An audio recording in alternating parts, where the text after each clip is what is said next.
जी जात रंगा के नाव सबना लिखिया बुरी कलाम।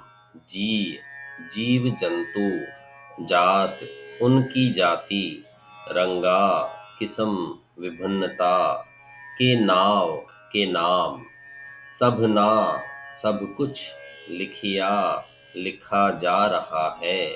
वुडी दिव्य अलौकिक कलाम कलम। पिछली पंक्ति में हमने जाना कि धरतियां अनेक है, पर यदि हम सिर्फ एक धरती की भी बात करें तो उसमें ही विभिन्न प्रकार के जीव जंतु हैं और उनके नाम भी विभिन्न हैं। यदि हम शेर की जाति का उदाहरण लें तो उसी में हमें भिन्न भिन्न प्रकार के शेर देखने को मिलते हैं। सबना लिखिया वुडी कलाम। इस पंक्ति में गुरुजी कहते हैं कि ये सारी विभिन्नता उस परमात्मा के दिव्य कलम से लगातार लिखी जा रही है। श्री सुखमनी साहिब जी की 10वीं अष्टपदी में गुरुजी कहते हैं कि नानक रचना प्रभ रची बहुविध अनेक प्रकार। मतलब श्री गुरु नानक देव जी कहते हैं कि उस परमात्मा ने जो रचना रची है वो विभिन्न और अनेक प्रकार की है। एहो लेखा लिख जाने कोय लेखा लिखिया केता होए। एहो लेखा परमात्मा के लिखे लेख लिखना। जाने कोय कौन जानेगा। लेखा लिखिया लेख लिखने का सोचे भी। केता होए कितना बड़ा होगा। परमात्मा जो कुछ भी अपने दिव्य कलम से लिख रहे हैं यह लेख लिखना कौन जानेगा। लेखा लिखिया केता होए। यदि कोई लिखने का प्रयत्न भी करेगा तो सोचो वह लेख कितना बड़ा होगा, क्योंकि परमात्मा बेअंत है और उसका लेख भी बेअंत होगा। केता ताण सुवाल्यो रूप केती दात जाने कौन कूत। केता कितना, ताण शक्ति, सुहाल्यो सुंदर, रूप केती कितनी, दात बख्शीश, जाने जानने की, कौन किस में, कूत कुवत शक्ति है। परमात्मा ने जो रचना रची है उसमें कितनी शक्ति है, कितना सुंदर रूप है और उसकी कितनी बख्शीश है। इन सब का अंदाजा लगाने की शक्ति किसी के पास नहीं है। कीता पसाओ एको कवाओ तिस्ते होए लख दरियाओ।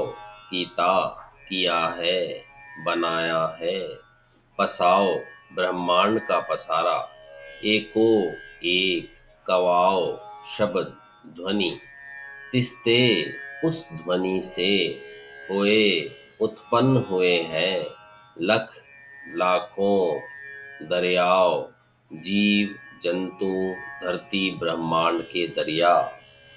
गुरु जी इस पंक्ति में कहते हैं कि सारे ब्रह्मांड का पसारा परमात्मा ने केवल एक ही शब्द या ध्वनि से रचा है।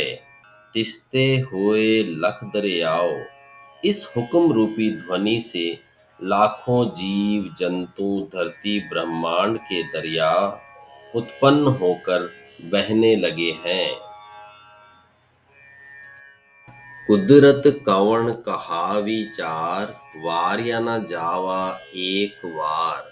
कुदरत कवण कौन, कहा कह सकता है, विचार कर सकता है, वार्या सदके न्योछावर, न जावा नहीं जा सकता, एक बार भी। गुरु जी कहते हैं कि परमात्मा द्वारा रचाई हुई कुदरत इतनी असीम है कि ना कोई उसके बारे में कुछ कह सकता है और ना ही विचार कर सकता है। वार्या मतलब सद के जाना, न्योछावर होना। उदाहरण के लिए, मनुष्य कभी किसी के ऊपर से पैसे न्योछावर करता है तो कभी कोई अपनी जान न्योछावर करता है। इसका मतलब उस मनुष्य की तुलना में वह धन, संपत्ति या जान का कोई मोल नहीं। बस इसी विषय को लेकर गुरुजी कुदरत के ऊपर से न्योछावर होने की बात करते हुए कहते हैं कि वार या न जावा एक बार। उस परमात्मा की असीम कुदरत पर कोई एक बार भी न्योछावर नहीं हो पाएगा। श्री गुरु ग्रंथ साहिब जी के 469 अंग में गुरु जी कहते हैं कि बलिहारी कुदरत वसया, तेरा अंत न जाई लखिया। मतलब, हे परमात्मा, तेरी कुदरत के ऊपर से बलिहार जाता हूँ, जिसमें तो कण कण में बसा हुआ है और तेरा अंत कोई भी बता नहीं सकता है। जो तुध भावै साई भली कार, तू सदा सलामत निरंकार। जो तुध, जो तुझे भावै, भाता है, अच्छा लगता है।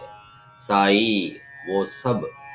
भली कार, भला कार्य है।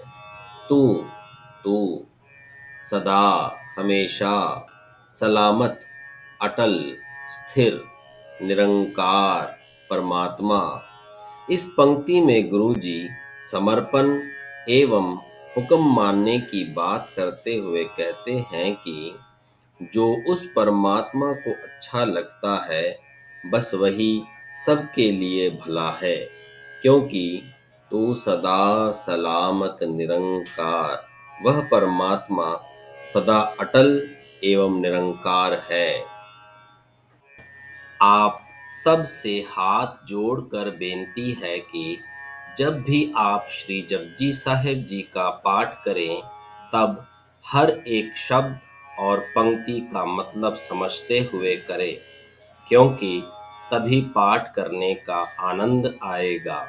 वाहिगुरु जी का खालसा, वाहिगुरु जी की फतेह।